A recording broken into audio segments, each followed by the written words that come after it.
ભારત માતા કી વંદે ઇન્કલાબ। આપણે ઘણા સમયથી જે આપણા લોકલાડીલા નેતાઓની રાહ જોઈ રહ્યા હતા એવા માનનીય અરવિંદ કેજરીવાલ સાહેબ, માનનીય શ્રી ભગવંત માન સાહેબ અને આપણા ગુજરાતના લોકલાડીલા આપણા સૌના લોકપ્રિય એવા માનનીય શ્રી ગોપાલભાઈ ઇટાલિયા આપણી વચ્ચે ઉપસ્થિત છે। જોરદાર તાળીઓથી આપણે એમનું સ્વાગત કરીએ। હવે સૌપ્રથમ મંચ ઉપર ઉપસ્થિત રામભાઈ ધડુક, કેતનભાઈ પટેલ, રાજેન્દ્રભાઈ સોલંકી, પ્રવીણભાઈ, આ તમામ મિત્રોને વિનંતી કરીશ કે પુષ્પગુચ્છ આપીને માનનીય શ્રી અરવિંદ કેજરીવાલ સાહેબ અને ભગવંત માન સાહેબનું સ્વાગત કરશે। ઝડપથી રામભાઈ પાછળ, બાકીના મિત્રો પણ સ્વાગતમાં જોડાશે।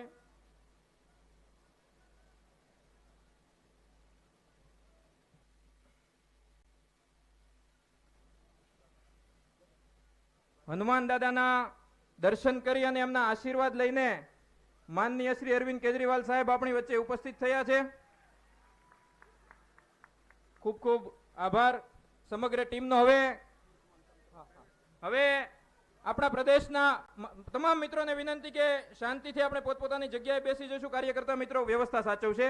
હવે આપણા પ્રદેશના જોઈન્ટ સેક્રેટરી અને માજી મંત્રી એવા માનનીય શ્રી પ્રવીણભાઈ રાઠોડ સાહેબને વિનંતી કરીશ કે આપણી સંસ્કૃતિના પ્રતીક સમૂહ એવું તીર કામઠું આપી અને માનનીય શ્રી અરવિંદ કેજરીવાલ સાહેબ અને ભગવંત માન સાહેબનું અભિવાદન કરશે।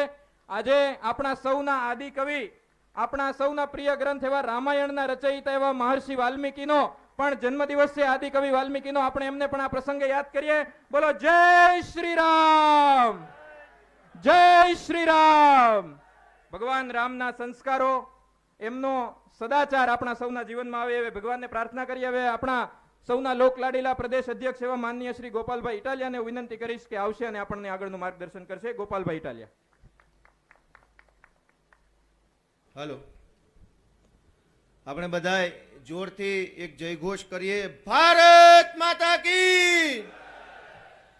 આજના આ કાર્યક્રમમાં ઉપસ્થિત આપણા સૌના આદર્શ, લોકપ્રિય, આખા દેશની અંદર જેમના નામની અને કામની ચર્ચા છે એવા આમ આદમી પાર્ટીના રાષ્ટ્રીય કન્વીનર, દિલ્હી સરકારના મુખ્યમંત્રી માનનીય અરવિંદ કેજરીવાલજી, એવા જ આપણા લોકપ્રિય મુખ્યમંત્રી પંજાબ સરકારના માનનીય શ્રી ભગવંત માન સાહેબ, આપણા પ્રદેશના મહામંત્રી માનનીય મનોજભાઈ સોરઠિયા, આપણા ઉમેદવાર શ્રી રામભાઈ ધડુક, આપણા એવા જ બીજા ઉમેદવાર શ્રી રાજુભાઈ સોલંકી, મંચ ઉપર ઉપસ્થિત તમામ મહેમાનશ્રીઓ, આપણા કિશોર કાકા અને દૂર દૂરથી એક ક્રાંતિની લડાઈમાં ભાગ લેવા પધારેલા આપ તમામ હું ખૂબ ખૂબ બધાનું સ્વાગત કરું છું, આભાર વ્યક્ત કરું છું।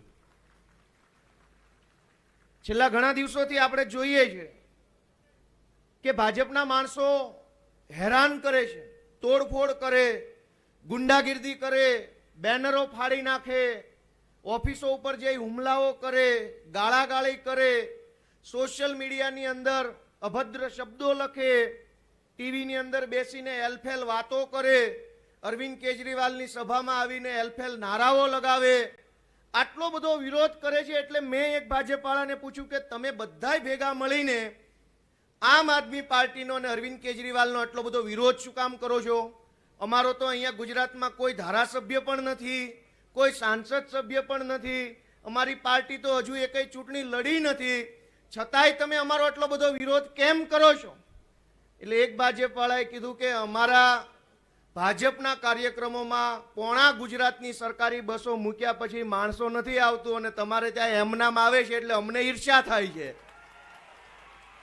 એ કે અમને ઈર્ષ્યા થાય છે કે પોણા ગુજરાતની સરકારી બસો બધી લગાડી દે, તમામ પોલીસ કામે લગાડે, મામલતદારો, ડેપ્યુટી કલેક્ટરો, કલેક્ટરો, તલાટીઓ, શિક્ષકો બધાને કામે લગાડે, ત્યારે મંડપની અંદર માત્ર સરકારી કર્મચારીઓ હોય એટલા ભાષણ સાંભળવા બેઠા હોય, કોઈ પબ્લિક આવતું નથી અને એની દાજ કાઢે છે એ આમ આદમી પાર્ટી ઉપર, એની ઈર્ષા કાઢે છે આમ આદમી પાર્ટી ઉપર। મારે ભાજપવાળાને કેવું છે, ભાઈ તમારા કાર્યક્રમમાં લોકો ન આવે એમાં અમારે શું વાંક છે? તમે બધા મને જવાબ આપો કે કોઈ સરકારી બસ મૂકી છે અહીંયા?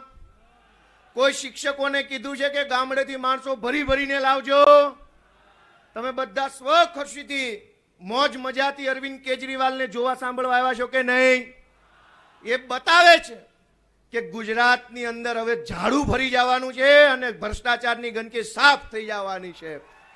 અને આ ભ્રષ્ટાચારની ગંદકી સાફ થઈ જશે એ ડરના મારા ભાજપ વાળાને રાત્રે ઊંઘ નથી આવતી. એટલે અડધી રાત્રે 12 વાગ્યા પછી આપણે ત્યાં એમ કહેવાય છે કે રાતે પછી ભૂત જ ફરતા હોય. 12 વાગ્યા પછી બેનર મારવા નીકળે છે. ભૂત નહીં તો બીજું શું કહેવાય. અને મજાની વાત કે અરવિંદ કેજરીવાલજી એ આપણા બધાના બાળકોના ભવિષ્યની વાત લઈને આવ્યા છે. એ એમ કહે છે કે ભાઈ હું સારી સ્કૂલ બનાવીશ, તમારા બાળકોને સારામાં સારું ભણતર આપીશ, તમે કોઈ બીમાર પડે તો સારામાં સારી આરોગ્યની સારવાર મફત આપીશ, બહેનોને 1000 રૂપિયા સન્માન રાશિ દર મહિને આપીશ, તમારા યુવાન દીકરા દીકરીઓને હું નોકરી આપીશ. આવું સારું વિઝન લઈને આપણી વચ્ચે આવ્યા છે. આ ભાજપવાળાએ આપણી શું હાલત કરી કે ભણવા માટે જમીનો વેચી દેવી પડે એના આપણે દાખલા જોયા છે. કોઈના પરિવારમાં કોઈ બીમાર પડે તો ઘરેણા વેચીને કે જમીનો વેચીને કે ગાડી કે મોટરસાયકલ વેચીને પણ ઓપરેશન કરાવવાના કિસ્સાઓ આપણે જોયા છે. મારી વાત સાચી છે? ઘર વેચીને ઘરેણા વેચીને કોઈનો જીવ બચાવવો પડે એ હાલતમાંથી બહાર કાઢીને ઇજ્જતથી કોઈની સારવાર થાય, સન્માન થાય એવી સરકાર બનાવવા માટે અરવિંદ કેજરીવાલજી આપણા વચ્ચે આવ્યા છે. અને એટલા માટે આ બધા ભય ભાળી ગયા છે. તમે મજાની વસ્તુ જો કે સરકાર બદલવાનો ટાઈમ આવી ગયો છે. શા માટે? એક સિમ્પલ દાખલો સમજવા જેવો છે કે ભાજપના ધારાસભ્યને કે ભાજપના સાંસદ સભ્યને કોઈ મામલતદાર કે કોઈ પીએસઆઈ નું કામ પસંદ ન આવે તો એની બદલી થઈ જાય છે કે નથી થતી? ભાજપ વાળાને એક અધિકારીનું કામ ન ગમે તો એની તરત બદલી બીજા જિલ્લામાં થઈ જાય છે. તો ભાજપનું કામ હવે આપણને ગમતું નથી એટલે એની બદલી કરવાનો ટાઈમ આવી ગયો છે. હવે સરકાર હવે બદલવાનો ટાઈમ આવી ગયો છે. જે કામ ન કરે એને બદલી નાખવાના. અને આ સરકાર કેવી રીતે ચાલે છે? ભાજપ વાળા એમ કહે છે કે ડબલ એન્જિન છે. મેં એક ભાજપ વાળાને પૂછ્યું કે આ ડબલ એન્જિન શા માટે જરૂર પડે છે? કોઈ પણ 2 વ્હીલ હોય 4 વ્હીલ હોય એમાં એક જ એન્જિન આવે ને ફર્સ્ટ ક્લાસ ચાલતી હોય છે, તમારે કેમ 2 જોઈએ છે? એણે જવાબ આપ્યો કે અમારી પાર્ટીમાં એટલા ડબ્બા ભર્યા છે, ઢહડવા માટે 2 એન્જિનની જરૂર પડે છે. સારો માણસ એ કઈ છે જ નહીં. બધા ગુંડા, ચોર, લફંગા, બળાત્કારીઓની પાર્ટી છે. બધા ડબ્બાઓને ઢહડવા માટે 2 રાખ્યા છે એટલે ડબલ એન્જિન છે. પણ દોસ્તો એન્જિન ડબલ હોય તો તેલે જાજુ જોઈએ, ખર્ચો જાજો થાય ને આપણે એના 2 એન્જિનનો ખર્ચો ભોગવવાનો થતો નથી. એક ચકાચક મસ્ત આમ આદમી પાર્ટીનું એન્જિન લઈ આવો, એક જ એન્જિન છે, સડસડાટ આપણી ગાડી આગળ વધવાની છે. એકથી કામ હાલે તો 2 શું કામ લગાડવાના? 2 એટલા માટે લગાડ્યા. ગુજરાત વાળું છે એ કાયમ ખરાબ ને ખરાબ જ હોય, એ કામ જ ન આપે. અને છતાંય 2 એન્જિન વાળી સરકાર કેવી રીતે ચાલે છે એનો એક દાખલો આપું કે એક વખત ભાજપની સરકારે એવો આદેશ આપ્યો, સમજવા જેવી વાત છે, વાસ્તવિક નથી, કે આપણા રાજ્યમાં કોઈ ભૂખ્યું ના સૂવું જોઈએ. કડક આદેશ સરકારમાંથી આદેશ નીકળી ગયો કે ભાઈ કોઈએ ભૂખ્યું સૂવાનું નથી આ રાજ્યમાં. અને ભાઈ અધિકારીઓ દોડાદોડ થઈ ગયા. ફૂટપાથ ઉપર રેલવે સ્ટેશનની બાજુમાં એક ગરીબ ભિખારી જેવો દેખાતો વ્યક્તિ, એકદમ કંગાળ એનું શરીર, સુકાઈ ગયેલો માણસ, ટૂંટિયું વળીને ઊંઘી ગયેલો. અધિકારીએ જઈને 2 ઘોકા માર્યા, જગાડ્યો. ભાઈ ખાઈને હૂતો છો, ભૂખે હૂતો છો? બોલો કે કંઈ ખાવાનો મેળ નથી પડ્યો. તો કે જાગતો રે, ભૂખ્યા હુવાનું નથી. ભૂખ્યા હુવાની સરકારે ના પાડી છે કે કોઈ ભૂખ્યું સૂઈ નહીં શકે. આવી ભાજપની સરકાર છે. તમે શિક્ષણ માગો અને એ લોકો ગાળો બોલે. આપણે દવાખાનાની માંગણી કરીએ, એ લોકો ધમકાવે. આપણે જે કાંઈ આપણા અધિકારો માંગીએ એ અધિકારો આપવાના બદલે આખા ભાજપવાળા ભેગા મળીને અરવિંદ કેજરીવાલજીને ગાળો આપે છે દોસ્તો. અને મજાની વસ્તુ જો કે ગુજરાતમાં ભાજપના જેટલા પણ નેતાઓ છે એ રોજ જાગીને આમ આદમી પાર્ટી વિશે જેમ ફાવે તેમ બોલે ને એમ બોલે કે આમ આદમી પાર્ટી જીતવાની નથી, આમ આદમી પાર્ટીનું કંઈ નહીં આવે. વળી બાકી રહેતું તો ગુજરાત બહારથી પણ બધા આવે. કોઈ વડોદરામાં પ્રેસ કોન્ફરન્સ કરીને બોલે કે આમ આદમી પાર્ટી નહીં જીતે, કોઈ રાજકોટમાં જઈને બોલે, કોઈ સુરતમાં, કોઈ વલસાડમાં. આખા દેશના ભાજપ વાળા અહીંયા આવીને એવી જાહેરાત કરે છે કે આમ આદમી પાર્ટી ગુજરાતમાં જીતશે નહીં. મને એમ વિચાર આવે છે કે નથી જીતવાની તો તમે ત્યાંથી ઠેકથી અહીંયા ક્યાં આણું લઈને આવ્યા છો? નથી જીતવાની છો જ્યાં છો ત્યાં પડ્યા રહ્યો. દિલ્હીથી અહીંયા આવીને એમ કહે છે કે નહીં જીતે, એનો મતલબ એમ છે કે આમ આદમી પાર્ટી જીતવાની છે. તમને તમારો ડર અહીંયા સુધી ખેંચીને લાવ્યો છે.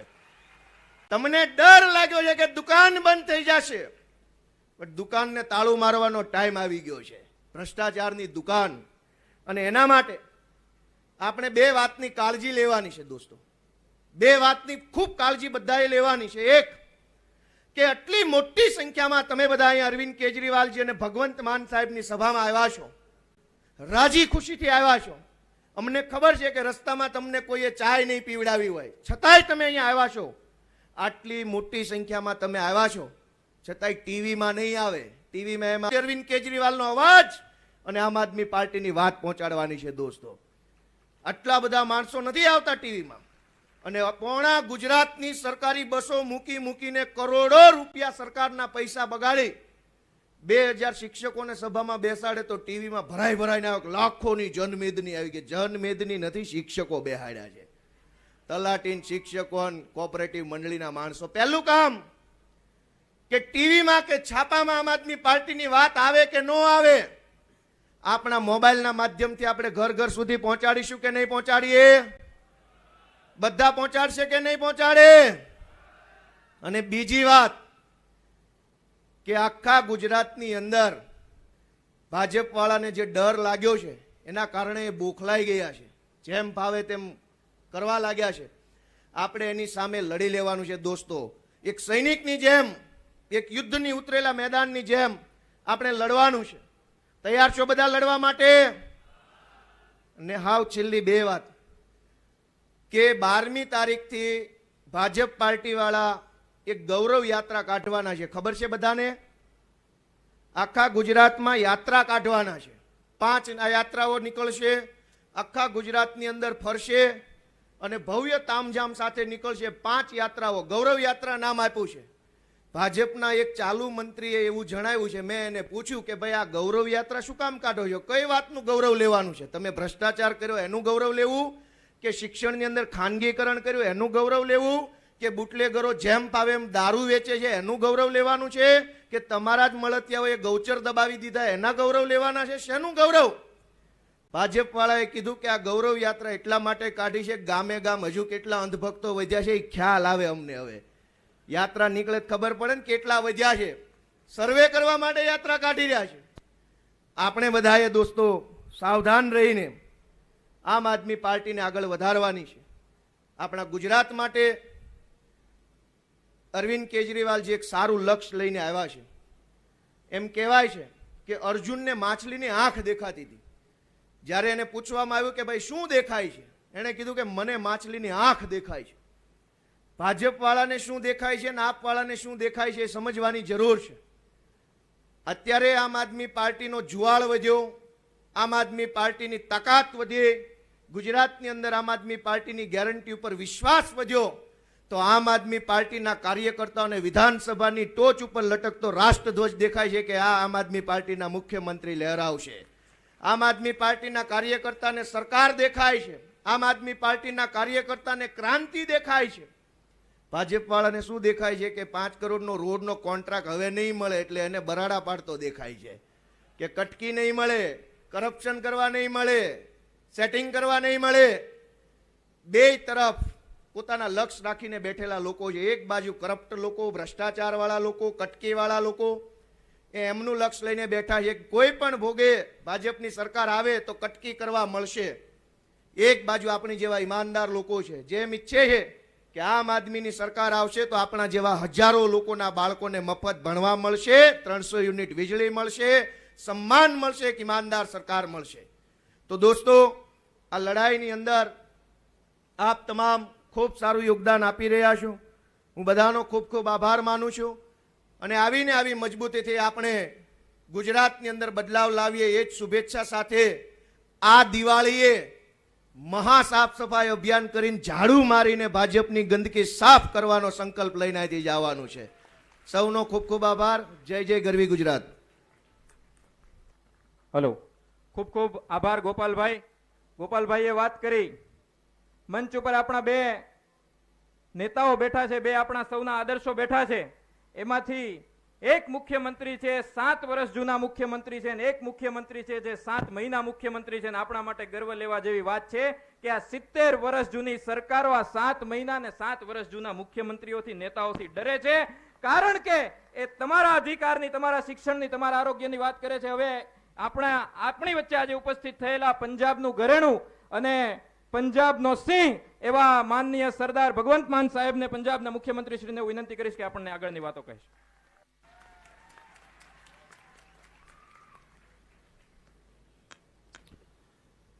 मंच पर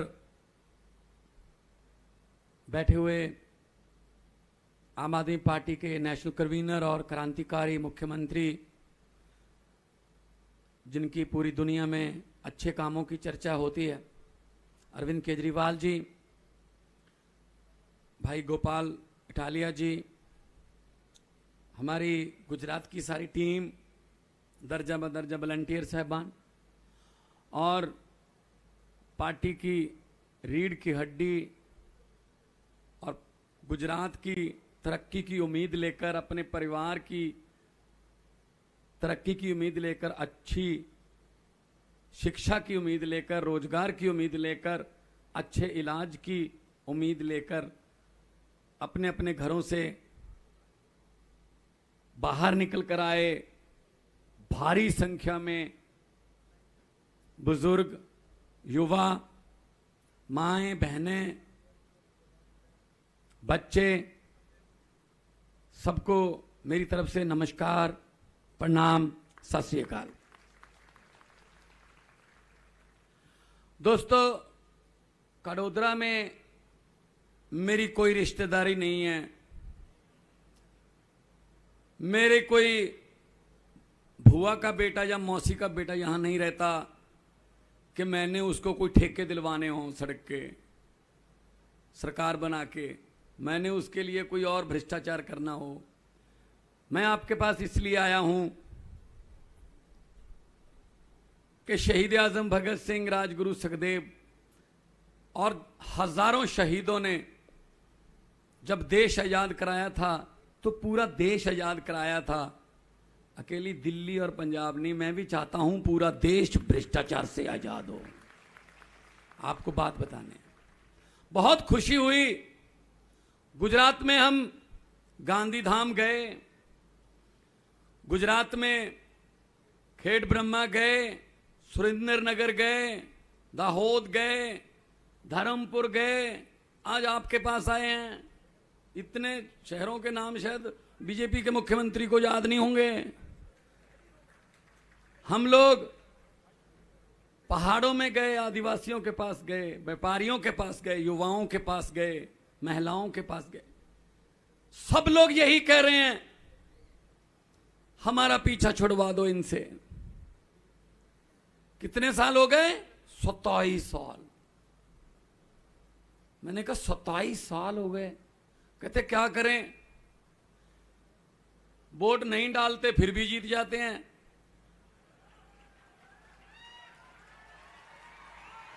और जब डालने जाते हैं और कोई बटनी है नहीं, कांग्रेस को वोट दें वो बिक जाते हैं,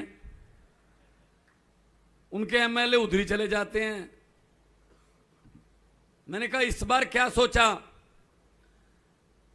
कहते भगवान ने चुनाव चिन्ह भी ऐसा भेजा है जो सफाई करता है, और सामने कमल का फूल है जो कीचड़ में उगता है. झाड़ू से कीचड़ साफ कर दो, कमल उगेगा नहीं. जैसे दिल्ली में नहीं होगा, जैसे पंजाब में नहीं होगा. इस झाड़ू से, इससे पहले हम सिर्फ दुकान या मकान साफ करते थे, अब इस झाड़ू से अरविंद केजरीवाल जी की अगुवाई में पूरा हिंदुस्तान साफ किया जाएगा. बहुत राजनीतिक गंदगी हो गई है यहां पे, लूट लिया इन्होंने. हमारे हिस्से की सड़कें खा गए, हमारे बच्चों के हिस्से की पढ़ाई खा गए, हमारे बुजुर्गों के इलाज की दवाई खा गए, हमारे नौजवानों के रोजगार खा गए, कॉलेज खा गए, यूनिवर्सिटियां खा गए, सब कुछ बेच दिया। जहाज बेच दिए, रेल बेच दिया, तेल बेच दिया, एयरपोर्ट बेच दिए, सब कुछ बेचा है।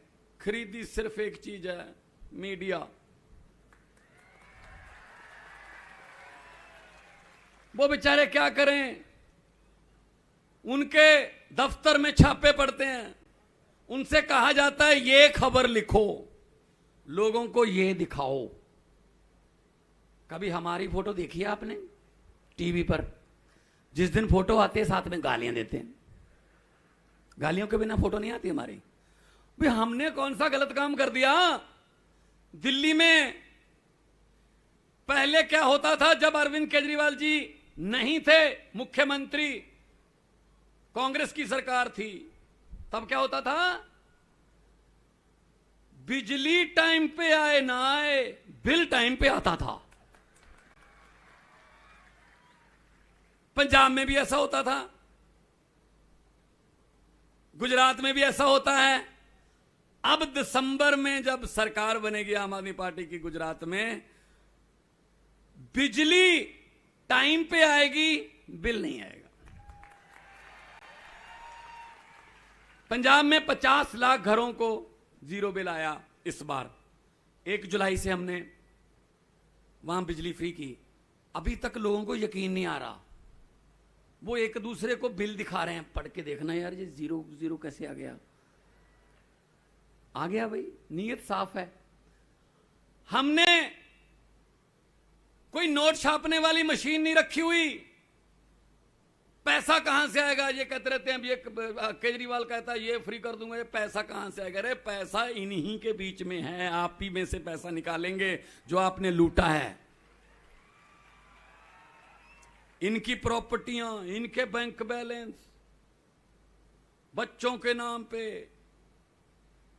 रिश्तेदारों के नाम पे, पैसे की कोई कमी नहीं रहती। भ्रष्टाचार बंद कर दो, पैसा ही पैसा। और भ्रष्टाचार बंद करके जो पैसा बचता है वो लोगों को दे दो, लोग दुआएं देते हैं। और दुआ जो है ना, वो भगवान की कचहरी में सबसे पहले सुनी जाती है। आम आदमी की दुआ, गरीब की दुआ। ये बद्दुआएं लेते हैं, ये पर्चे करते हैं, डराते हैं, लालच देते हैं। पंजाब में भी ऐसी करते थे। इसका एक तरीका बताता हूं मैं।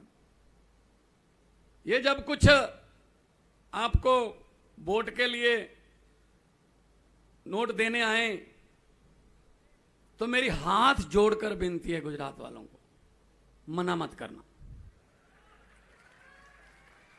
घर पे लक्ष्मी आए, मना मत करना। तुम्हारे ही पैसे हैं भाई, तुम्हारा ही लूटा हुआ माल है वो। और इनको बोल देना कि हाँ, वोटिंग वाले दिन अंदर जाके झाड़ू वाला बटन दबा के कह देना कि हाँ। जिस जिसको समझ आ गई ये बात वो ताली बजा सकता है, बाकी को माफ है। अरे क्या समझदार लोग हैं भाई, समझ गए ना? ऐसे ठीक आएंगे ये। लोहे को लोहा काटता है भाई, जहर को जहर मारता है। पंजाब में 6 महीने में हमने 20,000 के आसपास, 20,000 6 महीने में सिर्फ सरकारी नौकरियां निकाली, पोस्टें निकाली और नियुक्ति पत्र दे दिए। अभी 14, 15, 16 अक्टूबर को पुलिस की भर्ती का पेपर है। कांस्टेबल रखे जाएंगे, हेड कांस्टेबल, सब इंस्पेक्टर। और पेपर होगा बिल्कुल ईमानदारी से, पारदर्शी से। पेपर पंजाब में और दिल्ली में फूटता नहीं है, क्योंकि हम ये समझते हैं इस बात को कि युवा जो है वो पढ़ाई करता है आधी रात तक, फिर सुबह उठ के फिर पढ़ाई करता है कि मैं कुछ कर दूंगा, शायद एक किताब मेरी और मेरे परिवार की किस्मत बदल देगी। लेकिन जब 2 दिन पहले पेपर फूट जाता है तो उसका दिल टूट जाता है। पेपर फूटा, सपना टूटा। अब मैं आपको एक और सलाह देता हूं। अब आप बीजेपी का चुनाव वाला पेपर फोड़ देना इस बार, ताकि आपको महीना डेढ़ महीना पहले ही पता चल जाए कि कैसे जीतते हैं ये कौन कौन से जुमले लेके आते हैं, कौन सी बातें ऐसी बोलते हैं जिसमें समाज में बंटवारा होता है। इनके वाला पेपर फोड़ दो इस बार।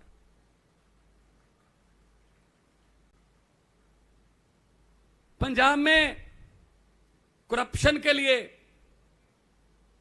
बहुत बड़े बड़े अड्डे खुले हुए थे, जैसे आपके यहां सरकारी अड्डे, जहां भी जाओ पैसे मांगते थे। हमने एक हेल्पलाइन नंबर जारी कर दिया आते ही कि अगर कोई सरकारी अधिकारी किसी भी दफ्तर में आपसे रिश्वत मांगता है, पैसे मांगता है, तो मना मत करना, जेब में हाथ डाल के मोबाइल निकाल लेना, उसकी वीडियो बना के हमें भेज देना, बाकी काम हमारा है।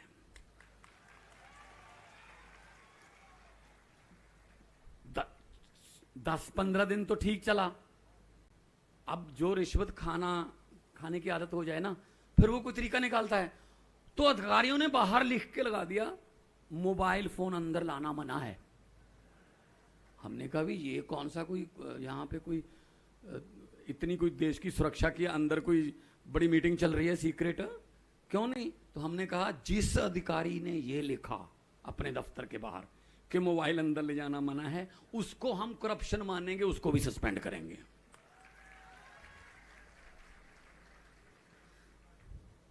तो भाई साहब, आज पंजाब में करप्शन नहीं है, दिल्ली में पहले ही बंद कर दिया था काम। एंटी करप्शन मूवमेंट से तो पार्टी निकली है, गुजरात में भी होगा। और आम आदमी पार्टी देश की सबसे तेजी से उभरने वाली पार्टी है, 8-9 साल पुरानी पार्टी है। 2 स्टेटों में, 2 राज्यों में गवर्नमेंट है, 10 एमपी राज्यसभा में है। ये अभी आज अक्टूबर का पहला हफ्ता है, आज ये 2 है, दिसंबर में इसमें ऐसे हो जाएगा 3, गुजरात का नंबर आएगा। और किसने लाना नंबर? आप लोगों ने। इनसे पीछा छुड़वाओ। जब आप वोट करने जाते हो, इस बार एक बात याद रख लेना कि भगवंत मान आया था, वो ये बात कह के गया था कि वो बटन जो है, बटन के सामने चुनाव चिन्ह होता है, वो बटन ना तो किसी कमल के फूल का है, वो बटन ना ही हाथ पंजे का है, वो बटन ना ही तीर कमान का है, वो बटन ना ही किसी हाथी का है, वो बटन ना किसी दाती हथौड़े का है, वो बटन ना ही झाड़ू का है। असल में वो बटन आपके बच्चों की किस्मत का बटन है। झाड़ू वाला बटन दबा दोगे, किस्मत चमक जाएगी बच्चों की, परिवार में खुशहाली आएगी। और दूसरा बटन दबा दोगे तो 27 साल जो पहले दबाते रहे हो, तो यही हाल रहेगा। अभी ये हाईवे तो ठीक है, जब नीचे उतरते हैं, सड़कें देखी मैंने गुजरात की। मैंने मुख्यमंत्री साहब को, अरविंद केजरीवाल जी को कहा कि जी मैं कमाल है गुजरात में। कहते क्या? मैंने कहा मैं सड़क में गड्ढे देखे थे, गड्ढों में सड़क पहली बार देखी है। कहीं कहीं सड़क भी आती थी। तो इतना बुरा हाल कर रखा है, और इतने बजट है, पैसा है, सब कुछ है, लेकिन जनता को इन्होंने लावारिस छोड़ रखा है। लावारिस, किस्मत पे छोड़ रखा है। बस जियो मरो, आपकी किस्मत। पढ़ने के लिए अच्छे स्कूल नहीं है, इलाज के लिए अस्पताल नहीं है, तो फिर हम क्यों चुनते हैं इनको भाई? ये पेड़ भी हर साल पत्ते बदल लेते हैं गुजरात वालों, इस साल आप भी बदल दो बस। पेड़ भी खुश हो जाएंगे, नया सूरज उदय हुआ है, ठंडी हवा, ईमानदारी की हवा चली है, पेड़ भी खुश हो जाएंगे। तो ये गालियां देते हैं, जैसे गोपाल भाई बोल रहे थे, हमारे बारे में नाप शनाप बोलते रहते हैं, बोलते रहने दो। पंजाब में भी ऐसे करते थे। ये असल में हारने की निशानी होती है। जब दिया बुझने लगता है तो ज्यादा फफ करता है। इनके दिए बुझ रहे हैं भाई। अब अगर राजनीति में आना है तो केजरीवाल की तरह कर असूलों की बात। अगर राजनीति में आना है तो केजरीवाल की तरह कर असूलों की बात, और अगर राजनीति में रहना है तो केजरीवाल की तरह कर अस्पताल और स्कूलों की बात। करो बात स्कूलों की, नहीं करते। करो बात अस्पतालों की, नहीं करते। इधर उधर घुमाते हैं। पता नहीं क्या, मतलब हमारे यहां पता नहीं आज शाम को गरीब को, ये पता नहीं आज रात को खाना मिलेगा या ना मिलेगा। टीवी पर चल रहा होता है पाकिस्तान में टमाटर 150 रुपए किलो हो गए। भाई हमने क्या लेना है उनसे यार, हमारा बताओ टमाटर के रेट क्या है।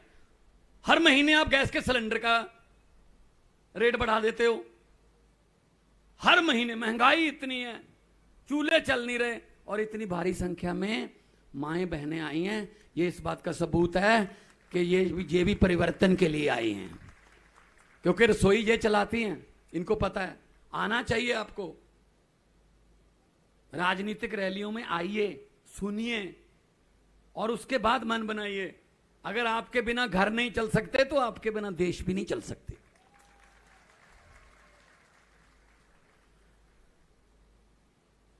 एक बात ये कह रहे हैं 15-15 लाख हर आदमी के खाते में आएगा। आ गया जी? हैं जी? आया नहीं, हमारे भी नहीं आया, पंजाब में नहीं आएगा। 15 लाख की बात छोड़ो, जो हमारे घर में खर्चे के लिए 1000-2000 पड़े थे वो भी नोटबंदी करवा के निकलवा के ले गए। सबसे ज्यादा जो पीड़ित हैं नोटबंदी की वो महिलाएं हैं। महिलाओं को एक अच्छी आदत होती है, माएँ बहनों को एक अच्छी आदत होती है, आदत बहुत अच्छी है, कि वो अलग से पैसे रख लेती हैं। कई बार अपने पति को नहीं बताती, चलो कोई इमरजेंसी के लिए, अस्पताल के लिए, बच्चे की पढ़ाई के लिए कोई अलग से रख लेती हैं। अब रख लिए, अब उनको क्या पता था कि ऐसा हो जाएगा। रातों रात मोदी जी ने नोटबंदी कर दी। अब सुबह उठी, बताती हैं तो पंगा, छुपाती हैं तो पंगा। बताएंगी घर पे झगड़ा होगा, हस्बैंड कहेगा कहां से लाई पैसे। नहीं बताएंगी कागज बन जाएंगे, किसी काम के नहीं रहेंगे। इतनी मुश्किल से जोड़े थे, बचत की थी। तो मैंने पंजाब में एक रैली में ऐसी जनसभा में बोल दिया, तो मैं गाड़ी में बैठने लगा, 2 माएँ एक बहन आई, मेरा सर पे हाथ रख के आशीर्वाद दिया और बोली, बेटा जो आपने नोटबंदी वाली बात बोली थी बिल्कुल सही है, हम भी माइके से बदलवा के लेके आए हैं। यहां भी माइके वाली बहुत बैठी होंगी। कमाल है। क्या हुआ भाई? नोटबंदी से आतंकवाद खत्म हो गया, भ्रष्टाचार खत्म हो गया, गरीबी दूर हो गई, महंगाई कम होगी। क्या हो गया? कुछ नहीं हुआ, बस वैसे कर दी। सो दोस्तों, अच्छे आदमियों को विधानसभा में चुनकर भेजो। ईमानदार आदमियों को भेजोगे तो ईमानदारी के कानून वहां बनेंगे। भ्रष्टाचारियों को भेजोगे तो भ्रष्टाचारी कानून बन के बाहर आएंगे। ईमानदार लोगों को आप भेजो। इस बार आम आदमी पार्टी आपके द्वार पे आई है। हम घर घर जा रहे हैं, हमारे वॉलंटियर जा रहे हैं। हम जो कहते हैं वो करते हैं, जो नहीं कर सकते वो कहते ही नहीं है। केजरीवाल जी ने हम सबको ये बोला हुआ है कि 5 काम करने हैं तो 5 ही बोलो। 5 करके 6 कर दो, लोग शाबाशी देंगे, यार बोले 5 थे फिर भी 6 कर दिए।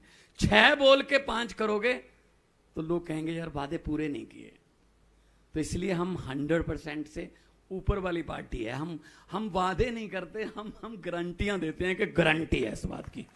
एक ही नेता है जो गारंटी देता है, और मैंने जब से होश संभाला है एक ही नेता है जिसने एक ऐसा बात बोली कि दिल को छू गई लोगों के। दिल्ली में चुनाव से, 2020 के चुनाव से 1 महीना 1.5 महीना पहले टीवी पर अरविंद केजरीवाल जी आए और उन्होंने कहा, मैं दिल्ली वासियों को कहना चाहता हूं, 2 करोड़ दिल्ली वासियों को मैं कहना चाहता हूं, अगर मेरे पिछले 5 साल वाले काम पसंद हैं तो मुझे वोट दे देना, अगर नहीं पसंद तो वोट मत देना। ये को कह सकता है? ये वही कह सकता है जो सच्चा है। ये तो लगे हुए हैं 5 साल मौका और दे दो, 5 साल और दे दो। कितने हमारे मौके खत्म हो गए यार, इनके मौके मांगने की तरीक नहीं बदली।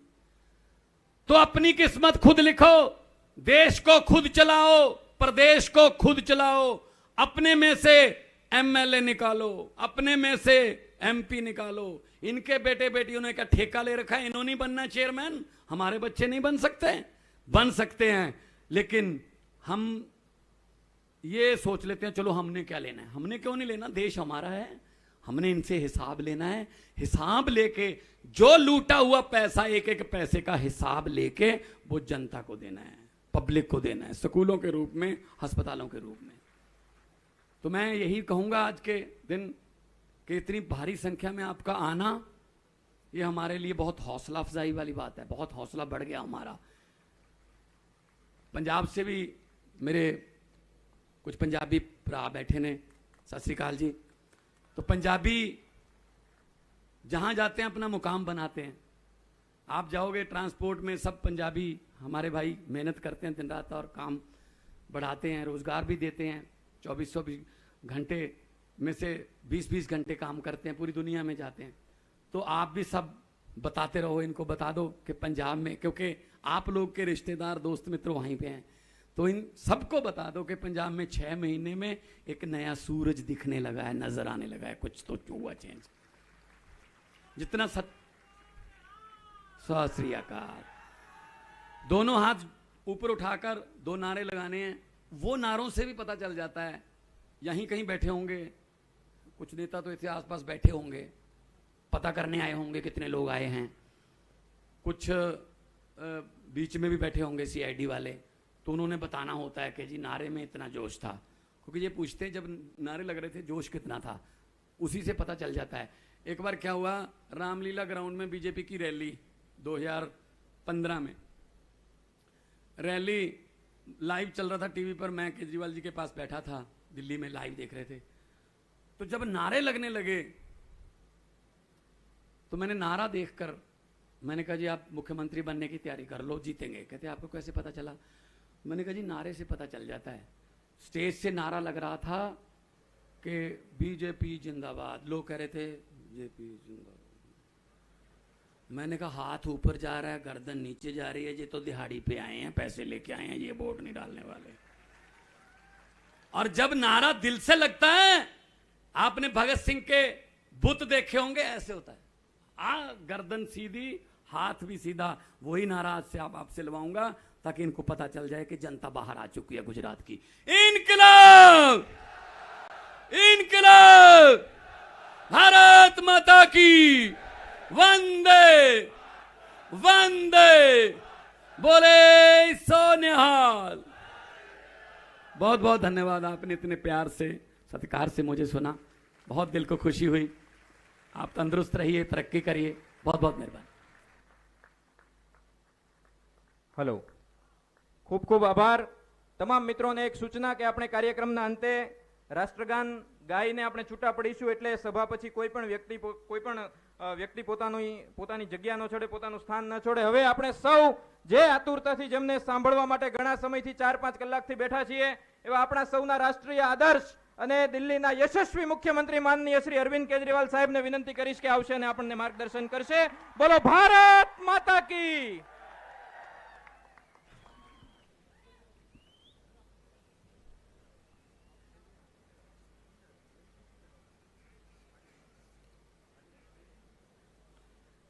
एक बार जोर से दोनों मुट्ठी बंद करके हाथ ऊपर करके दिल से बोलेंगे, भारत माता की, भारत माता की, इनकलाब, इनकलाब, वंदे वंदे।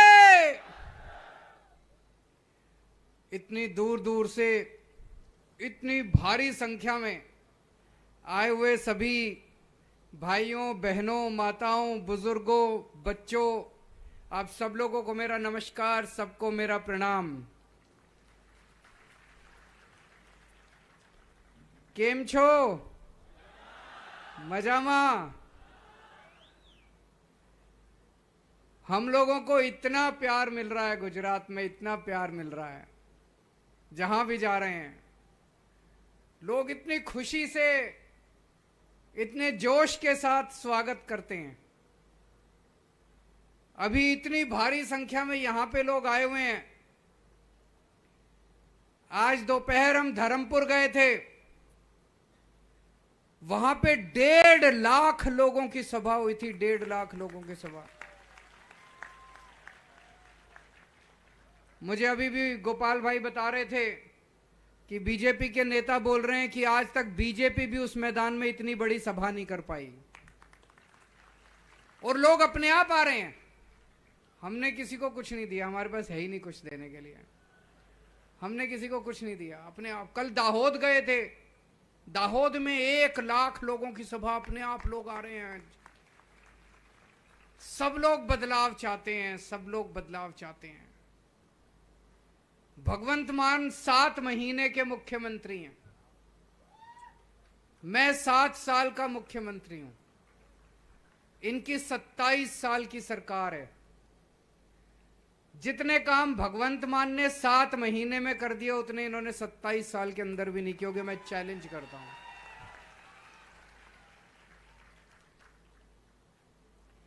कौन कौन बदलाव चाहता है, जरा हाथ खड़े करें। पक्की बात। तो मैं आपको एक खुशखबरी देना चाहता हूं। आईबी का नाम सुना है? आईबी एक केंद्र सरकार की खुफिया एजेंसी है, जासूसी एजेंसी है। सेंट्रल गवर्नमेंट उससे जासूसी करवाती है, आईबी से। आईबी ने गुजरात के अंदर घूम घूम के एक रिपोर्ट बनाई है कि आने वाले चुनाव में किसकी जीत होगी, किसकी हवा चल रही है। वो रिपोर्ट उन्होंने सरकार को दी है। सरकारी रिपोर्ट है, मैंने नहीं बताई, मैंने नहीं बनाई। सरकारी रिपोर्ट है, केंद्र सरकार की रिपोर्ट है। उसमें लिखा है कि दिसंबर में गुजरात में आम आदमी पार्टी की सरकार बनने जा रही है।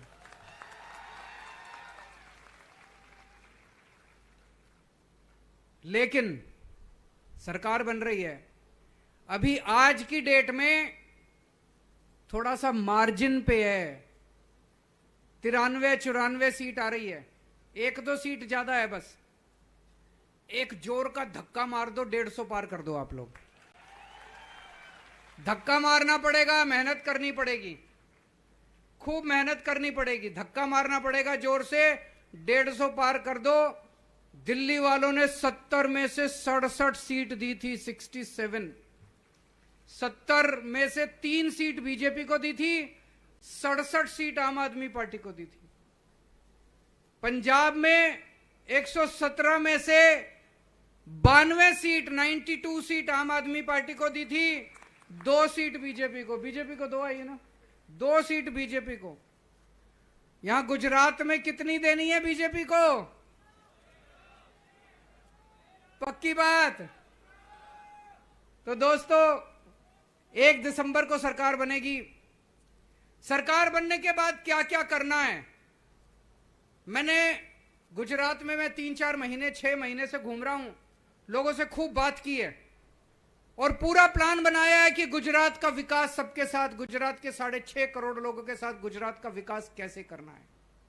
सबसे पहला काम करेंगे, भ्रष्टाचार खत्म करेंगे। इन्होंने लूट लिया गुजरात को पिछले 27 साल में, कोई कसर नहीं छोड़ी लूटने में।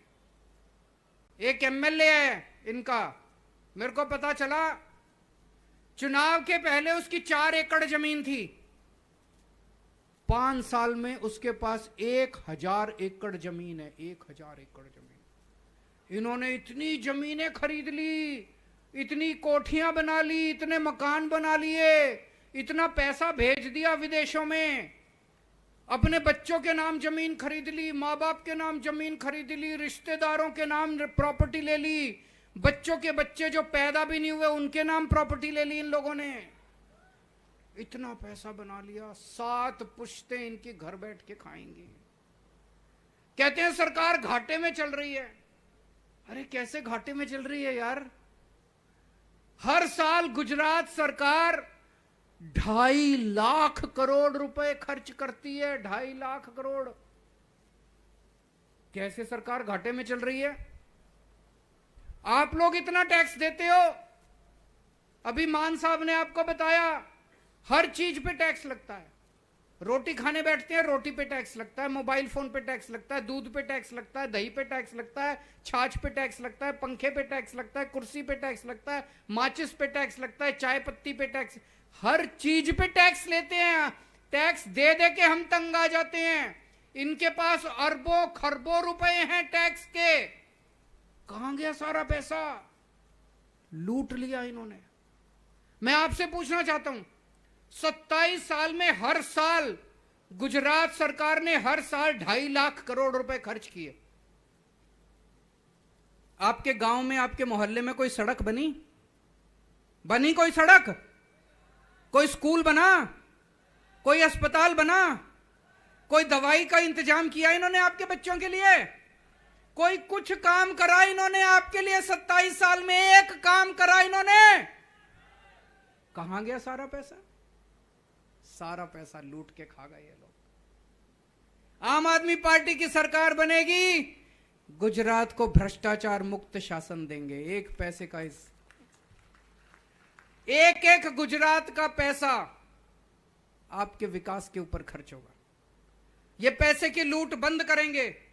जितना पैसा इन्होंने लूटा वो सारा पैसा वापस लेके आएंगे। इनके जितने इन्होंने लूट रखा है, प्रॉपर्टी बना रखी है, सारी जब्त करेंगे प्रॉपर्टी, सारा पैसा वापस लेके आएंगे। ये पूछते हैं पैसा कहां से आएगा? अरे जितना पैसा तुमने लूटा है उसमें तो सारे 10 साल की गुजरात के सारे लोगों की बिजली माफ हो जाएगी, जितना इन लोगों ने लूट रखा है। इतना पैसा इन्होंने। भ्रष्टाचार मुक्त शासन देंगे। हमारा कोई मंत्री, कोई मुख्यमंत्री, कोई एमएलए भ्रष्टाचार नहीं करेगा, और अगर कोई भ्रष्टाचार करेगा तो जेल जाएगा। अभी थोड़े दिन पहले पंजाब में हमारे अपने एक मंत्री हमारा गड़बड़ कर रहा था। हमारा मंत्री, हेल्थ मिनिस्टर भगवंत मान को पता चला कि हेल्थ मिनिस्टर कुछ गड़बड़ कर रहा है। अभी मीडिया को नहीं पता था, किसी को नहीं पता था, विपक्ष को भी नहीं पता था। भगवंत मान चाहते तो दबा सकते थे। इनके कान में आके किसी ने कहा कि आपका हेल्थ मिनिस्टर गड़बड़ कर रहा है।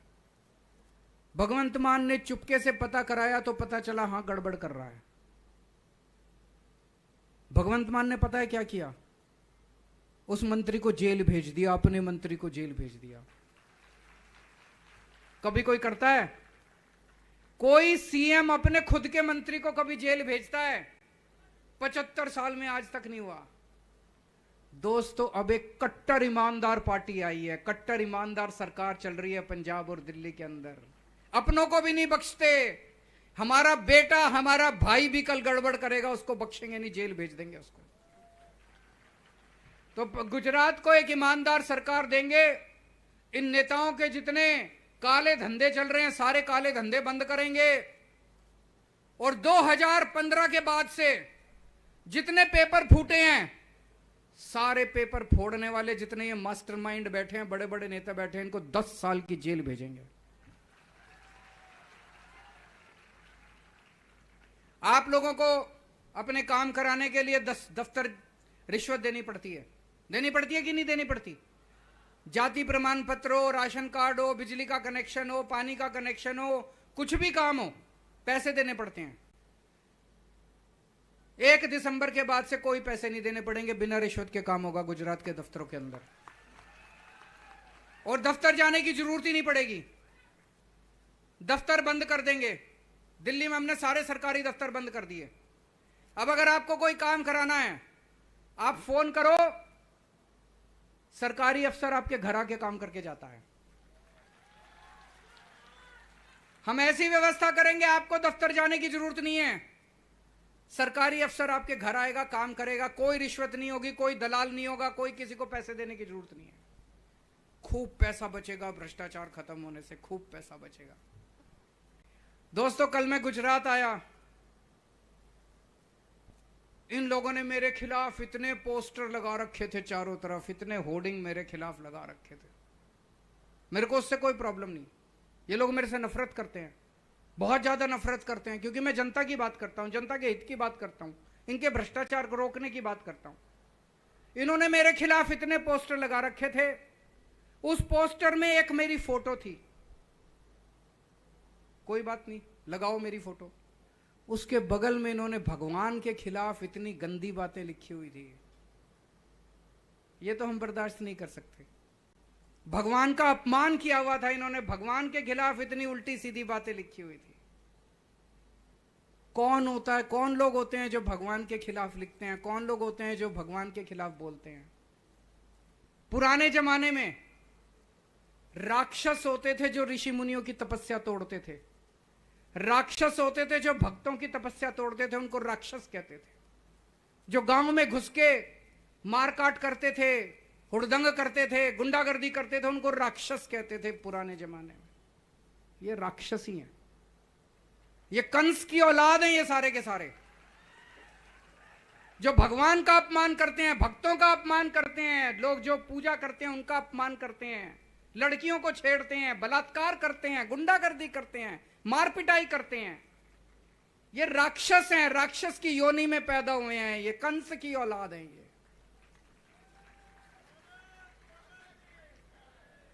मैं हनुमान जी का भक्त हूं, कट्टर भक्त हूं हनुमान जी का, और बड़ी कृपा है हनुमान जी की मेरे ऊपर।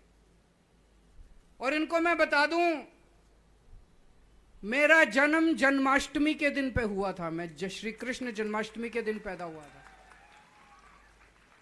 जिस दिन मैं पैदा हुआ उस दिन श्री कृष्ण जन्माष्टमी थी। बचपन में मेरी दादी जी मुझे कृष्ण कह के बुलाया, मेरा घर का नाम कृष्ण था। और भगवान ने मेरे को एक स्पेशल काम देके भेजा है, इन राक्षसों का सफाया करना, इन कंसों का सफाया करना। और जनता जनार्दन होती है, जनता में भगवान का रूप होता है, जनता जनार्दन होती है। भगवान का ये काम पूरा करने के लिए आप मेरा साथ देंगे? इनका सबका मिलके गुजरात के अंदर एक शांति प्रिय सरकार लेके आनी है, जो स्कूल बनवाए, अस्पताल बनवाए, तीर्थ यात्रा करवाए, सड़कें बनवाए, लोगों के लिए काम करे। ये गुंडागर्दी की गंदी राजनीति खत्म करनी है अपने को, सबको मिलके करनी है। भगवान का काम पूरा करना है अपने को, करना है कि नहीं करना है? तो अब ये जो भ्रष्टाचार खत्म होगा, इससे खूब सारे काम करने हैं, खूब पैसा बचेगा। ये जो कहते हैं पैसे की कमी है, पैसे की कमी नहीं है। मैं आपको दिखा दूंगा 5 साल के अंदर इतना पैसा है सरकार में। सबसे पहला काम करेंगे, बिजली मुफ्त करेंगे गुजरात के लोगों को। 1 मार्च से, नोट कर लो, 1 मार्च से आपके बिजली के बिल 0 आया करेंगे। आपके पुराने जितने बिजली के बिल हैं, किसी का 70,000 बकाया है, किसी का 80,000 बकाया है, किसी का 1 लाख बकाया है, आपके पुराने बिजली के बिल सारे माफ, नए बिजली 0, तो आपका 0 बिजली का बिल आया करेगा 1 मार्च के बाद से 0। पुराने भी नहीं देने। दिल्ली में भी कर दिया, पंजाब में भी कर दिया। मैं यहां के कोई झूठ नहीं बोल रहा। दिल्ली में, पंजाब में आपका कोई दोस्त हो तो फोन करके बोल देना, सबके बिजली के बिल 0 आते हैं। वहां पे बिजली के बिल 0 आते हैं, बिजली 24 घंटे आती है। ये तो चमत्कार है, मैजिक है कि नहीं है? दुनिया में 3000 साल के दुनिया के इतिहास में कभी नहीं हुआ कि 0 बिजली का बिल और बिजली आती है 24 घंटे। ये चमत्कार केवल केजरीवाल को करना आता है और किसी को नहीं आता। मेरे को ऊपर वाले का वरदान मिला हुआ है, केवल मैं ही कर सकता हूं और कोई सरकार नहीं कर सकती, कोई पार्टी नहीं कर सकती। पहले दिल्ली में करा, फिर पंजाब में करा, अब यहां भी करेंगे, गुजरात में भी करेंगे। ये लोग कहते हैं केजरीवाल फ्री बिजली क्यों देता है। बीजेपी वाले इतनी गालियां देते हैं मेरे को, इतनी गालियां देते हैं गंदी गंदी। केजरीवाल ठग है, केजरीवाल महाठग है, केजरीवाल फ्री बिजली क्यों देता है। गुजरात के सीएम को 5000 यूनिट बिजली मुफ्त मिलती है हर महीने। गुजरात के एक एक मंत्री को 4000 यूनिट बिजली मुफ्त मिलती है हर महीने। अगर मैं जनता को 300 यूनिट बिजली मुफ्त देता हूं तो इनको मिर्ची लगती है। भाई अगर सीएम को और मंत्री को मिल रही है तो जनता को भी मिलनी चाहिए। मिलनी चाहिए कि नहीं मिलनी चाहिए? और एक काम करेंगे, इतनी मां बहनें आई हुई हैं, 18 साल से ऊपर की हर महिला के अकाउंट में हर महीने 1,000 रुपए डलवाएंगे। अगर किसी के घर में 2 महिलाएं, मां है, बेटी है, दोनों 18 साल से ऊपर हैं, तो दोनों को अलग अलग 1,000 रुपए मिलेंगे। किसी के घर में 3 महिलाएं हैं, उनको 3,000 अलग अलग 1,000 रुपए मिलेंगे। मिलने चाहिए कि नहीं मिलने चाहिए? सारी मां बहनें जरा हाथ खड़े करके बता दो मिलने चाहिए। क्योंकि ये मेरे को गालियां बहुत देते हैं इनकी, मैं कुछ नहीं सुनता इनकी, ये बहुत गालियां देते हैं। महिलाओं को पैसे देने की क्या जरूरत है, बिगड़ जाएंगी महिलाएं। अरे तुम इतना पैसा खा गए, तुम नहीं बिगड़े, महिलाएं कैसे बिगड़ जाएंगी?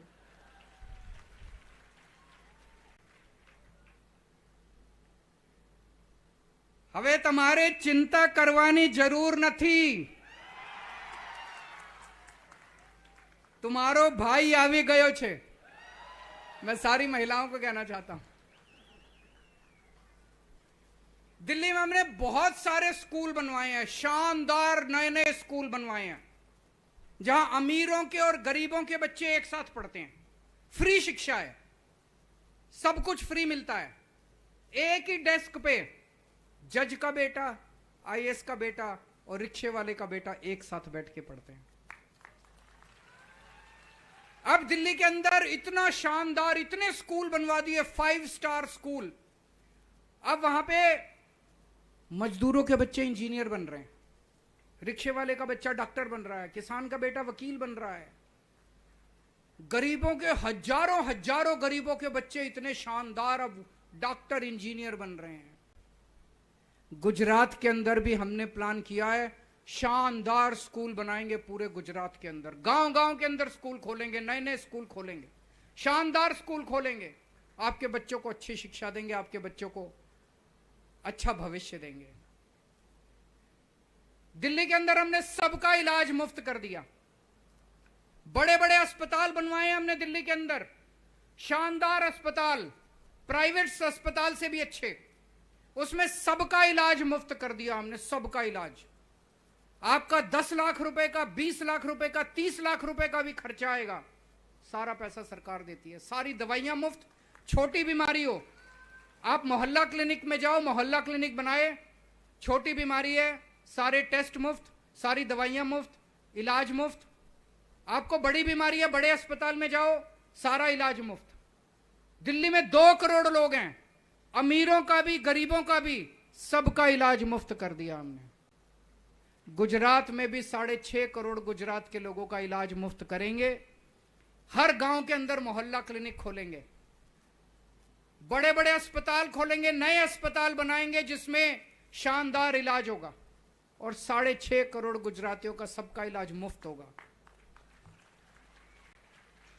भगवान ना करे आपके घर कोई बीमार हो, लेकिन अगर कोई बीमार होता है, चिंता मत करना, आपकी सरकार आपके इलाज का सारा खर्चा उठाएगी। मेरे को राजनीति करनी नहीं आती, मेरे को पॉलिटिक्स नहीं आती, मेरे को गुंडागर्दी करनी नहीं आती, मेरे को भ्रष्टाचार करना नहीं आता इन लोगों की तरह। अगर गुंडागर्दी करवानी है, इनके पास चले जाना।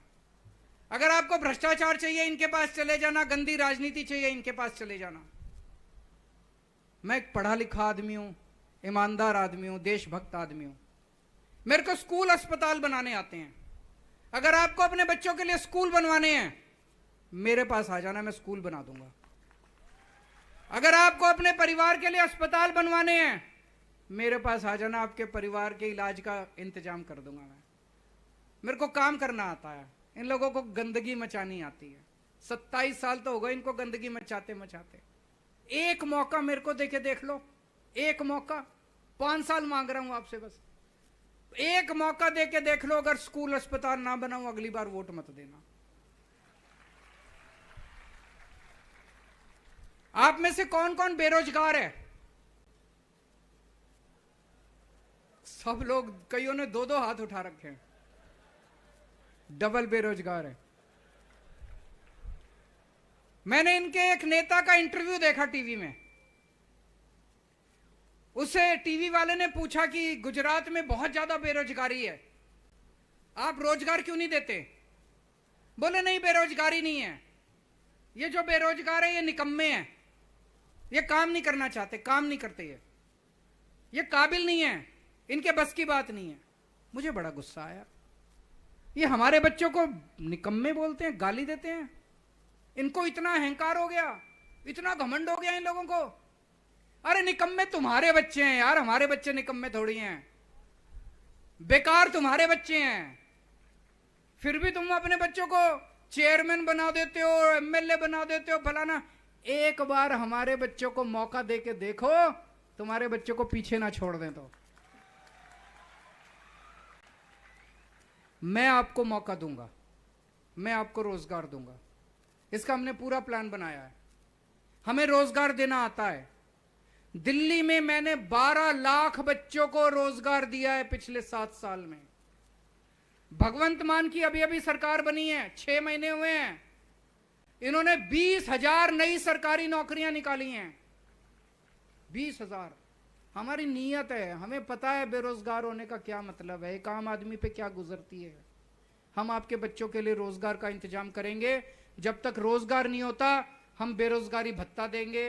हर महीने 3-3 हजार रुपए बेरोजगारी भत्ता मिलेगा, जब तक आपके रोजगार का इंतजाम नहीं होता। और पूरे गुजरात में 10 लाख सरकारी नौकरियां निकालेंगे। जैसा मैंने बताया, खूब सारे नए स्कूल खोलेंगे, खूब सारे नए अस्पताल बनाएंगे, मोहल्ला क्लिनिक बनाएंगे, सड़कें बनाएंगे, खूब नई नौकरियां निकलेंगी, सरकारी नौकरियां। 10 लाख नई सरकारी नौकरियां निकलेंगी गुजरात के अंदर। रोजगार की कमी नहीं होगी, चिंता मत करना। अभी मैं कल वडोदरा जब गया, कुछ 5-7 लड़के खड़े थे, हमारा रोड शो चल रहा था, वो चिल्लाने लगे मोदी मोदी मोदी। मैं उनको भी कहना चाहता हूं कि आप जो मर्जी नारे लगाओ, मेरे को कोई तकलीफ नहीं है, पर आपके बच्चों के लिए भी स्कूल का इंतजाम मैं ही करूंगा। आपके घर के लोगों के लिए भी अस्पताल का इंतजाम मैं करूंगा। आप जिसको मर्जी वोट दे देना, जो मर्जी वोट दे देना, जिसको मैं कुछ नहीं बोलूंगा। मेरी नजर आपके वोट पे नहीं है। एक दिन ऐसा आएगा जब मैं आपका दिल जीतूंगा और आप भी मेरे साथ खड़े हो गए। मैंने उनको बुला के पूछा, मैंने कहा 27 साल में इन्होंने आपको क्या दिया, क्यों नारे लगा रहे हो? कहते सर नारे तो दिखाने के लिए लगा रहे हैं, वोट तो आपको ही देंगे। और मैंने पूरा गोपाल भाई के साथ, ईशुदान जी के साथ, मनोज जी के साथ मिलकर प्लानिंग बनाई है हमने। जितनी सरकारी नौकरियां, तलाटी की, पेपर जितने बाकी हैं सारे 1 साल में पूरे कर देंगे। तलाटी की परीक्षा फरवरी के महीने में होगी और अप्रैल के महीने में नतीजे आके सबकी पोस्टिंग हो जाएगी। टेट के पेपर जो हैं जून के महीने में होंगे। और जितनी पुलिस की भर्तियां बाकी हैं, जितनी दूसरी, दिसंबर के महीने तक सारी भर्तियां हो जाएंगी और कोई पेपर नहीं फूटेगा। पेपर फूटेगा तो जेल जाएगा वो आदमी 10 साल के लिए, साल के लिए।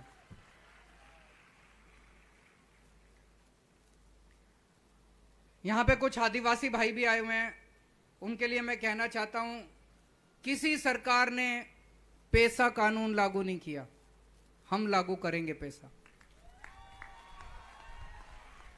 जल, जंगल, जमीन के ऊपर आपका ग्राम सभा का अधिकार होगा, गांव का अधिकार होगा। जो गांव के लोग बोलेंगे उसी को लागू किया जाएगा। 5th शेड्यूल, संविधान का जो 5th शेड्यूल है उसको लागू किया जाएगा। मैं जानता हूं पैसा बहुत पहले लागू किया गया था, केंद्र सरकार ने कई साल पहले इसको लागू, लेकिन एक भी स्टेट गवर्नमेंट ने इसको लागू नहीं किया। गुजरात पूरे देश में पहला राज्य होगा जहां पैसा लागू करके दिखाएंगे। अगले साल भगवान राम का मंदिर बनके तैयार हो जाएगा अयोध्या में। अभी भी जाते हैं, बहुत सारे लोग जाते हैं रामलला का दर्शन करने के लिए, लेकिन अगले साल तक पूरा भव्य मंदिर बनके तैयार हो जाएगा। कौन कौन जाना चाहता है रामचंद्र जी के दर्शन करने के लिए? सब लोग जाना चाहते हैं, सबका मन करता है, लेकिन पैसे की कमी हो जाती है। आना जाना, रहना, खाना पीना, और पूरा परिवार लेके जाओ तो और भी पैसे लगते हैं। मैं आपको फ्री में दर्शन कराऊंगा भगवान राम के अयोध्या में। दिल्ली में हमने इंतजाम कर दिया। दिल्ली में हम लोगों को भेजते हैं भगवान राम के दर्शन कराने के लिए, पूरी ट्रेन, स्पेशल ट्रेन जाती हैं, आना फ्री, जाना फ्री, रहना खाना पीना सब फ्री। जब ट्रेन जाती है मैं उन्हें छोड़ने जाता हूं स्टेशन पे, जब लोग आते हैं मैं उन्हें लेने जाता हूं, और जो आते हैं उनके चेहरे की खुशी देखनी, इतना आशीर्वाद देते हैं, इतना आशीर्वाद देते हैं। यही तो कमाया है मैंने, और मेरे पास कोई संपत्ति नहीं है, उनका आशीर्वाद, उनकी दुआएं मेरा। ये इतनी गालियां देते हैं, केजरीवाल फ्री क्यों देता है, केजरीवाल फ्री क्यों देता है। मैं आपसे पूछना चाहता हूं, इस देश में पैदा होने वाले हर बच्चे को अच्छी और फ्री शिक्षा मिलनी चाहिए कि नहीं मिलनी चाहिए? इस देश में पैदा होने वाले हर इंसान को अच्छा और फ्री इलाज मिलना चाहिए कि नहीं मिलना चाहिए? इस देश में हर परिवार को एक बेसिक बिजली फ्री मिलनी चाहिए कि नहीं मिलनी चाहिए? ये क्यों मेरा विरोध करते हैं, क्यों फ्री का विरोध करते हैं, कितना विरोध करते हैं? फ्री की रेवड़ी, फलाना ढिमका, इतनी गालियां देते हैं। ये इसलिए विरोध करते हैं क्योंकि अगर फ्री में जनता को दे दिया तो इनके लिए लूटने के लिए पैसा नहीं बचेगा। मैं कहता हूं मैं स्कूल बनवाऊंगा, ये कहते हैं नहीं स्कूल नहीं बनने चाहिए। मैं कहता हूं मैं अस्पताल बनवाऊंगा, ये कहते हैं नहीं अस्पताल नहीं बनने चाहिए। इनको डर लगता है कि अगर केजरीवाल ने इतने स्कूल, इतने अस्पताल बना दिए तो इनके लिए लूटने के लिए पैसा नहीं बचेगा। तो दोस्तों, अगर कोई फ्री का विरोध करे, कोई बोले फ्री की रेवड़ी, समझ जाना उसकी नीयत खराब है, वो भ्रष्टाचारी है, वो पैसे कमाना चाहता है, वो लूटना चाहता है। उसको डर लग रहा है कि अगर ये फ्री में जनता को मिलना चालू हो गया तो इनका धंधा बंद हो जाएगा। इनका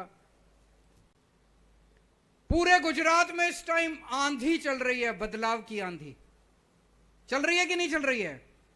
कुछ अद्भुत हो रहा है, कुछ अद्भुत हो रहा है। दिव्य शक्ति, कोई कुछ चमत्कार हो रहा है पूरे गुजरात के अंदर। मेरे को भी नहीं समझ आ रहा, कई बार मेरे रोंगटे खड़े हो जाते हैं। ये चल क्या रहा है? 6 महीने के अंदर पूरा गुजरात खड़ा हो गया है।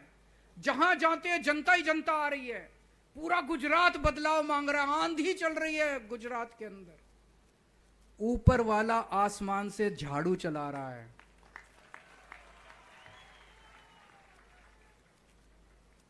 और जब से ये आईबी की रिपोर्ट आई है, ये दोनों पार्टियां इकट्ठी हो गई हैं। मेरे को पता चला है रोज 12 बजे इनकी सीक्रेट मीटिंग होती है दोनों पार्टियों की। किसी भी तरह केजरीवाल को रोको, किसी भी तरह आम आदमी पार्टी को रोको, चाहे किसी की सरकार बन जाए, इनकी नहीं बननी चाहिए।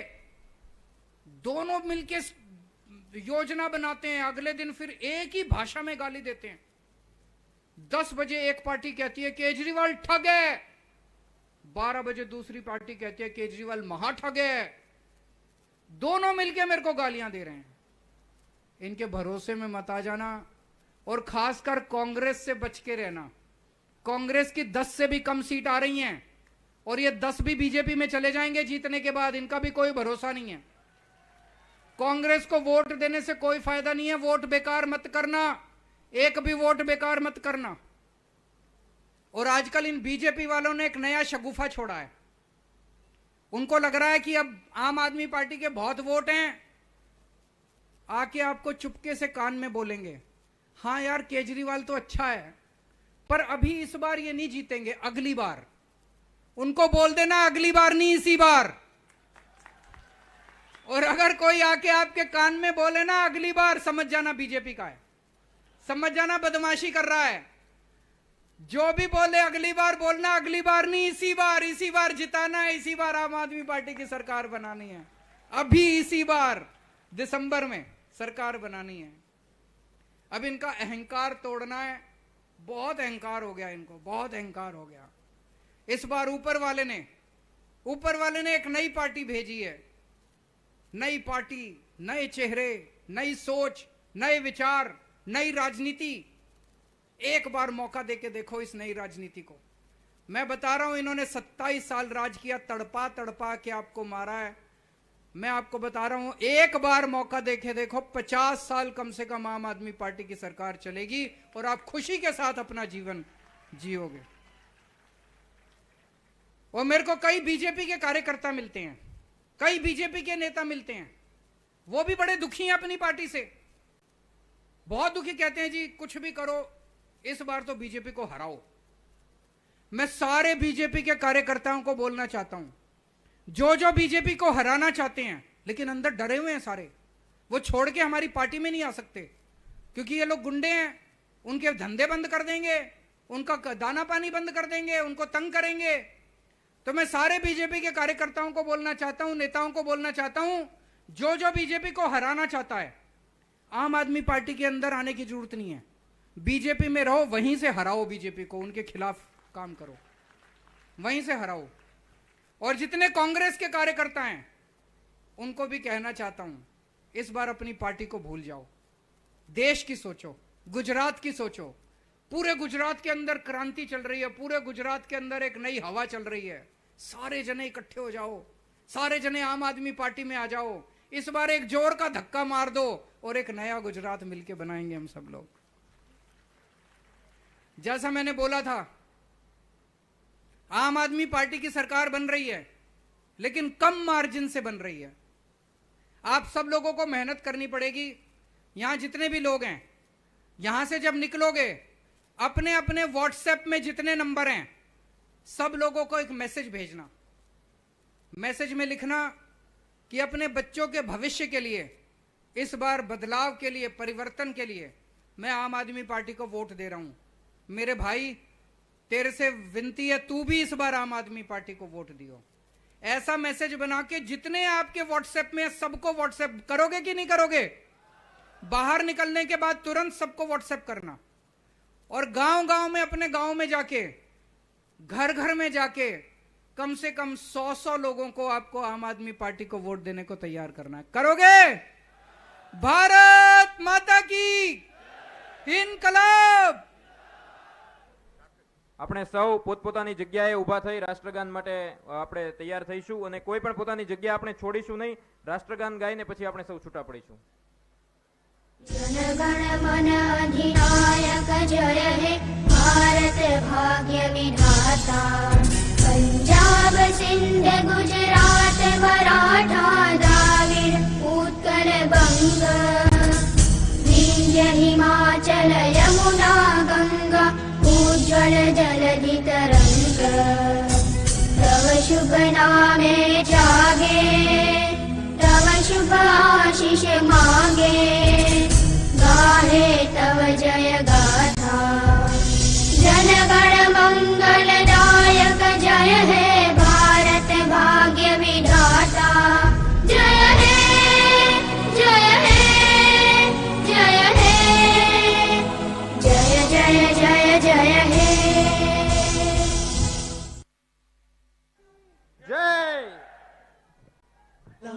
मेरा रंग दे बसंती चोला।